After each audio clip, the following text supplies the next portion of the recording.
In this video I'm going to be making a Fruitarian burrito, and I'm going to be giving a step-by-step guidance through the process of it.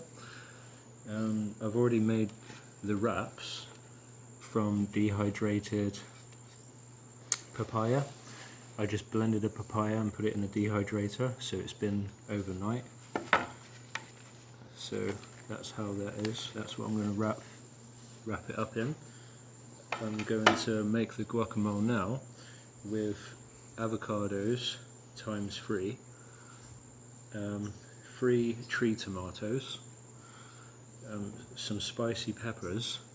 These are very spicy, so I'm only using this amount.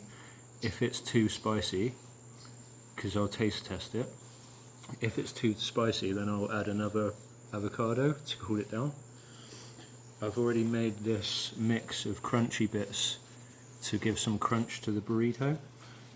It's peppers, red and green peppers, and I've also chopped up a cucumber in there. So there's going to be enough for 2 burritos really.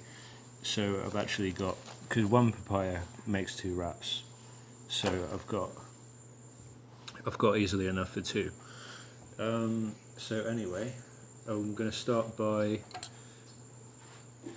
blending these 3 avocados to make the guacamole. So here we go. I'm going to be blending the avocados with the tree tomatoes and the spicy peppers to make the guac.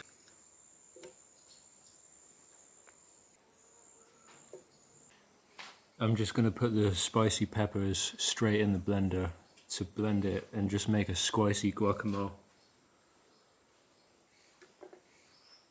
Okay, I've just taste tested it and it's good. It's nice and spicy.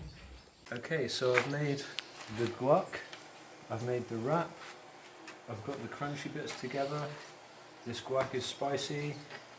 Now I'm going to wrap it up. So first I'm going to apply the guac to the wrap like that. And then I'm going to add some nice crunchy bits of pepper and some cucumber for a nice crunchy effect. And then I'm going to wrap it up like that. It sticks quite well. I'm going to try and fold the corners, which I kind of usually struggle with a bit, but oh well. Yeah, I know, it's kind of not perfect, but hey, it looks good when you turn it over like that anyway. So now I'm eating the burrito. It's really good. It's a Fruitarian burrito. It's pretty spicy. Who knew that you could get a Fruitarian burrito? Well, there you go.